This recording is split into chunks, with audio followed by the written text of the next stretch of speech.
Halo Sobat Investor, jumpa lagi di channel Investor Jelata. Kali ini saya akan membahas saham bank lagi ya. Setelah kemarin Bank BNI ya, sekarang Bank BCA ya. Di mana laba 2023 juga naik ya sebesar 19%.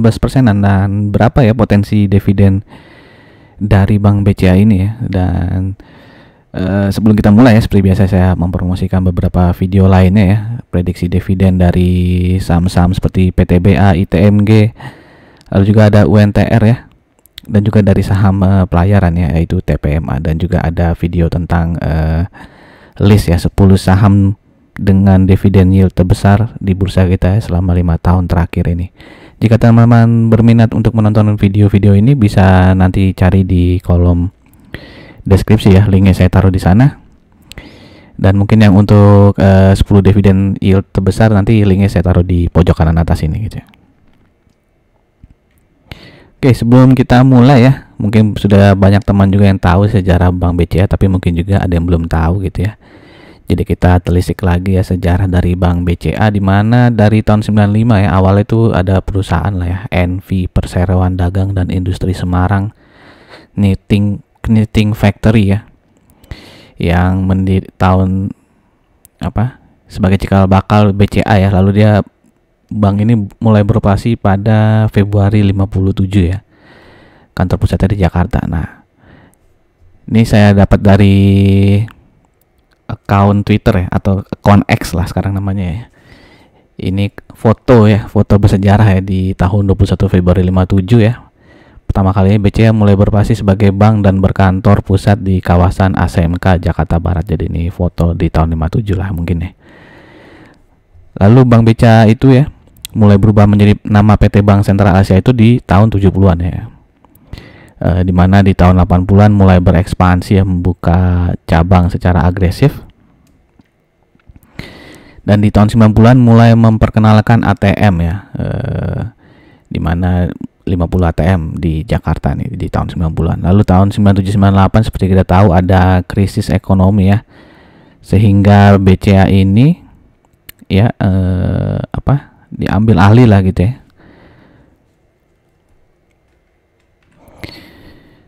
Ya, tahun 99 ya, bisa dibaca di sini. Proses rekapitalisasi BCA selesai, di mana pemerintah Indonesia melalui BPPN ya, yaitu Badan Penyihatan Perbankan Nasional, menguasai 92,8% saham BCA ya, sebagai hasil pertukaran dengan BLBI ya. Jadi intinya tahun 99 92,8% saham BCA itu dikuasai oleh negara ya, melalui BPPN. Oke, lalu ini setelah 99 itu ya, nah BPPN melakukan divestasi ya 22,5% saham BCA di tahun 2000. Lalu ada secondary public offering ya di tahun 2021 ya, sehingga di tahun 2021 saham BPPN itu berkurang ya, setelah sebelumnya 92% lalu jadi 72,3%, lalu di 2021 menjadi 60,3% ya kepemilikan dari BPPN. Lalu 2002 ya masuklah ini investasi ya, yang membeli 51% total saham BCA, yaitu Farindo Investment ya. Nah, bisa teman-teman googling sendiri ya, Farindo Investment itu siapa yang punya gitu ya. Oke, lalu tahun 2004 ya, BPPN ya melakukan divestasi lagi, sampai divestasi seluruhnya itu tahun 2005 ya, dilepas semuanya ya. PT perusahaan PPA ini melakukan divestasi seluruh sisa kepemilikan saham BCA sebesar 5,02%. Oke, nah seperti kita tahu ya, kalau teman-teman lihat komposisi pemilikan saham BCA saat ini itu kan mayoritas dikuasai oleh ini ya, PT Dwi Muria Investama Andalan ya. Jadi PT Dwi Muria Investama Andalan ini menjadi pemilik mayoritas BCA itu sejak akhir 2016 ya. Jadi ini berita di tahun 2016 nih, di November ya. Di mana di sini diberitakan BCA akhirnya mengungkapkan nama pihak yang menerima peralihan saham Farindo Investment dalam transaksi tutup sendiri ya, sebesar 177 triliun nih pada 11 November 2016 ya. Jadi sejak 15 November ini ya, 47,15% saham BCA itu dikuasai oleh Dwi Muria Investama Andalan ya. Nah, Dwi Muria Investama Andalan itu milik siapa ya? Itu diketahui, ini saya ambil dari berita tahun 2022 sih ya. Jadi Dwi Muria itu milik oleh ya Bapak Robert Budi Hartono dan juga saudaranya Michael Bambang Hartono gitu ya. Oke, nah saat ini ya sekarang total Dwi Muria itu Investama Andalan memiliki 54,9% saham dari BCA ya. Lalu secara perorangan Bapak Robert dan Bambang Hartono ini juga memiliki saham ya di BCA ya, 28 juta lembar dan 27 juta lembar ya. Lalu masyarakat itu sekitar 42,4% ya. Nah, dari saham ini dimiliki oleh masyarakat Atlas Publik ini ya, itu 35,86%-nya adalah asing dan 6,69%-nya adalah lokal ya. Oke, itu tadi sudah sejarahnya ya BCA secara singkat. Dan saat ini BCA memiliki apps ya, ada 2 apps ya, BCA Mobile ya, yang sudah lama BCA Mobile, dan juga My BCA yang terbaru ya. Yang mungkin My BCA lebih lengkap ya. Bisa investasi juga, di situ ada fasilitas Welma gitu ya.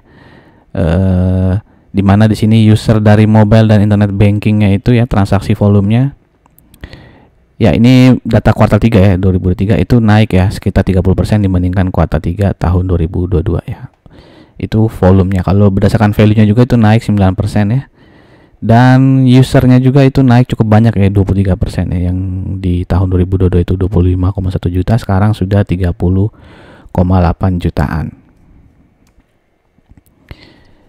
Lalu untuk jumlah ATM ya, ATM maupun CRM ya, CRM itu yang setor tarik ya. Jadi selain bisa menarik uang, bisa juga setor uang ya ke dalam mesin CRM itu gitu ya.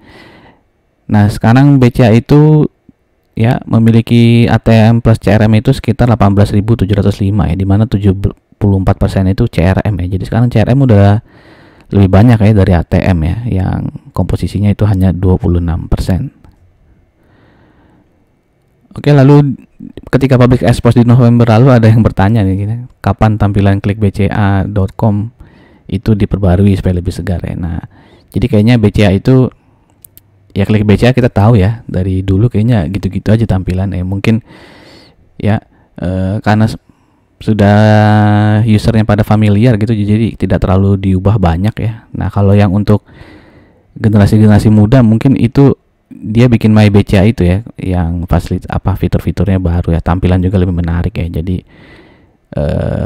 manajemen sampai sekarang belum mengubah tampilan dari klik BCA maupun ya klik BCA yang belum berubah ya. Kalau BCA Mobile mungkin ada perubahan sedikit-sedikit ya.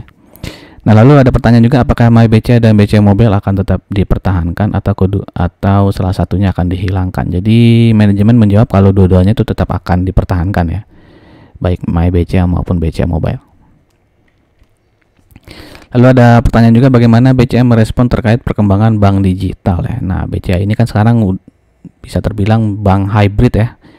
BCA memposisikan sebagai bank hybrid di mana nasabah bisa bertransaksi secara online melalui mobile banking atau internet banking maupun secara offline melalui kantor cabang ya. Jadi menurut mereka ya, perkembangan bank digital hari ini pangsa pasarnya lebih terbatas ya jika dibandingkan bank hybrid. Hal ini karena layanan mereka tawarkan terbatas pada segmen tertentu, terutama retail dan generasi muda.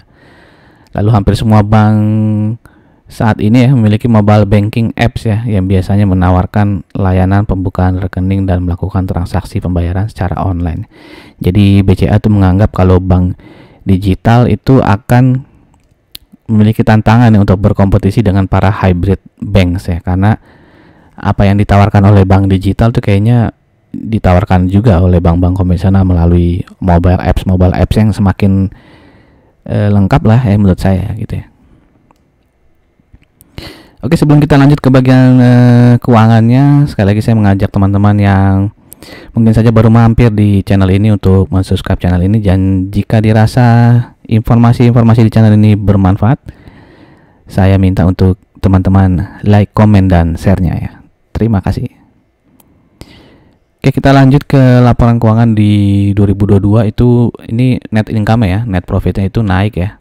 dari 31,42 triliun menjadi 40,74 triliun. Jadi ada kenaikan 29,64% nih dari labanya ya, laba bersihnya. Lalu ini per kuartalnya, di mana di kuartal 1 ke kuartal 2 itu ada kenaikan 9,81% ya profitnya, tapi dari kuartal 2 ke kuartal 3 ada turun 3,4%, dan dari kuartal 3 ke kuartal 4 ya itu ada penurunan sedikit ya, 0,09%. Nah, kalau full year-nya ya 2023 ini pendapatan itu naik 20,98%, lalu bebannya itu juga ada kenaikan ya, 48,69%. Dan laba bersihnya ya bisa lihat di sini, laba bersih yang bisa dibagikan kepada entitas itu menjadi 48,639 triliun ya, dibandingkan tahun lalu yang 40,7 triliun. Jadi ada kenaikan laba bersih sebesar 19,4%. Lalu untuk kasanya ya, current account, saving account-nya itu ya ini sampai di kuartal 3 ya itu 79,9% ya, dimana kalau dibandingkan periode yang sama tahun 2022 itu ada penurunan ya, karena sebelumnya itu 81,6%. Jadi kasa ini semakin besar sebenarnya semakin bagus ya, jadi ada sedikit penurunan nih dari kasa rasionya BCA ya. Lalu untuk loan-nya itu ya bisa dilihat ini yang di bawah ini ya, itu ada kenaikan ya. Misalnya di kuartal 3 ini ya 766,1 triliun ya, dibandingkan di periode yang sama itu hanya 682 triliun ya. Dimana di sini komposisinya itu paling besar untuk corporate ya. Dan yang paling kecilnya itu adalah yang SME nih, small medium enterprise ya, yang 13,7%. Lalu untuk non performing loan-nya ya, kalau dilihat di sini ya di kuartal 3 2003 itu sekitar 2% ya, di mana ada penurunan ya, karena di tahun 2022 itu NPL-nya 2,2%. Jadi sekarang lebih sedikit lah ya ke kredit yang macetnya itu ya, berkurang sekitar 0,2%. Oke, sekarang kita lihat rasio PER ya, sejak histori 5 tahun terakhir, di mana PER dari BCA itu kalau dirata-ratakan 5 tahun terakhir itu di 27,35 kali ya. Dan saat ini itu di 23,7 ya. Jadi kalau berdasarkan histori PER-nya ini ada perbedaan sedikit ya. Jadi bisa dibilang ini di bawah rata-ratanya ya. Bisa dibilang under value lah kalau berdasarkan PER rata-rata 5 tahun terakhir. Nah, kalau untuk PBV-nya bisa lihat di sini, rata-rata PBV 5 tahun terakhir itu 4,97 dan saat ini di 4,76. Jadi bisa dibilang juga bisa sedikit under value ya dibandingkan histori 5 tahun terakhir ini. Dan kalau kita bandingkan dengan beberapa bank lain ya yang tanda bintang ini belum mengeluarkan laporan keuangan kuartal 4 ya. Jadi berdasarkan data kuartal 3 yang disetahunkan, di mana earning per share BCA itu di Rp395 dengan PER-nya di 23,45 ya. Jadi cukup besar ya. Bukan cukup besar nih, paling besar lah di antara bank-bank lain ya PER-nya dari BCA ini. Sedangkan untuk PBV-nya juga dia yang paling besar ya di 4,7 kali. Tapi ROE-nya juga ini yang paling besar ya. Jadi cukup wajar kalau PBV dan PER dari BCA ini yang paling besar di antara bank-bank lainnya. Oke, lalu untuk subsektor bank sendiri itu PBV rata-ratanya di 1,6 ya dan PER-nya di 17,45. Jadi memang BCA ini dihargai cukup tinggi ya oleh para investornya ya. Di mana PER maupun PBV-nya itu di atas rata-rata subsektor bank ya. Oke, ini chart dari BCA ya, di mana terlihat ada gap ya, ada dua gap nih ya. Di gap di 9.050 maupun gap yang di 8.500 ya, yang terjadi di bulan Maret 2023 ya. Jadi ada gap ya, jadi mungkin ini yang menjadi perhatian lah kalau mau beli saham BCA, itu ada gap terdekatnya di 9.050 dan gap yang lebih jauh di bawah di 8.500. Dan BCA itu sudah ini ya, di Januari ini dia all time high-nya ya. Ini di 9.700 berapa ya? 9.775 kalau nggak salah ya. Setelah dia all time high-nya itu dia turun terus nih ya. Oke, seminggu 2 minggu ini dia turun terus. Dimana sebelum ini ada resisten yang sudah ditembus ya, berarti dia jadi supportnya ya di 9.425, dan itu pun tembus ya di hari Jumat kemarin ya. Dia closing di 9.350. Jadi kalau menurut saya itu ada support berikutnya di 9.200, 9.300 ya. Apakah dia akan jebol ya? Kalau jebol ya mungkin dia akan nutup gapnya ini ya 9.050. Dan kalau kita lihat berdasarkan EMA-nya juga, dia secara short term ya, dia karena sudah tembus di EMA, menembus EMA 20-nya ya, tapi masih tertahan di EMA 50-nya. Jadi secara short term ya bisa dibilang downtrend, tapi secara long termnya dia masih bisa dikatakan uptrend ya. Jadi untuk teman-teman yang mau melakukan trading lah gitu ya, harus diperhatikan juga ini support berikutnya maupun gap di 9.050 ini ya. Oke, untuk dividen ya, walaupun ada yang menanyakan ya apakah ada rencana pembagian dividen lebih besar dari tahun sebelumnya, itu tidak diberikan kisi-kisi ya. Jadi dia jawabnya normatif saja. Secara historis dapat dilihat bahwa bla bla bla bla gitu ya. Jadi ya tidak ada kisi-kisi ya dari jawaban manajemen ketika public expose ya. Nah, kita lihat histori dari dividen BCA sendiri ya. Tahun lalu dia dividen payout ratio-nya 62% ya. Kalau dilihat dari tahun ke tahun nih, dividen payout ratio-nya selalu naik nih ya. Dari 26%, 32 ya sampai jadi 62%. Jadi bisa cukup optimis lah gitu ya, minimal sama lah ya seperti tahun lalu ya dividen payout ratio-nya. Dan BCA ini sudah memberikan dividen interim ya di Desember lalu ya sebesar Rp42,5. Dan kalau kita lihat dari dividen interimnya juga ya, itu ada kenaikan ya, di mana tahun lalu Rp35, di tahun ini menjadi Rp42,5. Jadi ada kenaikan berapa tuh ya? Rp7, berarti 20%-an ya dividen interimnya ya, naik ya dari 35 ke 42,5. Dan earning per share di tahun 2023 ini sekitar Rp395. Jadi kalau kita asumsikan dividen payout ratio-nya 62% sama seperti tahun lalu, maka dividennya itu potensinya adalah 244,9. Tapi perlu diperhatikan sudah dibagikan dividen interim ya sebesar Rp42,5. Jadi potensi sisa dividennya adalah Rp202,4 ya. Dimana dengan harga penutupan kemarin yang berapa tadi? 9.350 ya. Jadi kalau 202,4 itu kita bagi 9.350, maka potensi dividen finalnya 2,16% saja. Dan kalau kita optimis ya, dividen payout ratio-nya naik ya, karena kan dari tahun ke tahun selalu naik nih. Misalnya naik dikit lah ke 70% ya, maka dividennya Rp276,5 dikurangi dividen interimnya yang Rp42,5, sisa potensi dividennya Rp234, sehingga potensi dividen finalnya sekitar 2,95%. Ya kalau dilihat dari potensi dividen yieldnya memang kecil ya, tapi teman-teman juga tahu ya, kalau BCA ini capital gain ya dari harga sahamnya selalu naik ya. Habis bagi dividen mungkin turun sedikit, tapi setelah itu dia naik lagi ya. Seperti yang di chart ini kan ya, dia bagi dividen di sini turun, tapi ya bisa naik lagi gitu ya. Di sini pun bagi dividen. Ini dividen ini malah naik nih, habis bagi dividen malah naik nih. Ya, ini pun setelah bagi dividen interim ya turun sedikit, tapi habis itu dia bisa naik lagi, bahkan mencetak all time high-nya. Jadi walaupun secara dividen yield dikit, mungkin para pecinta BCA tuh lebih banyak berharap dari capital gain ya, alias kenaikan dari harga sahamnya. Nah, demikian saja informasi dari saya. Bagaimana pendapat teman-teman? Apakah BCA bisa mencetak all time high lagi ya di atas berapa tadi? 9.775 ya. Apakah bisa mencetak all time high lagi di tahun ini?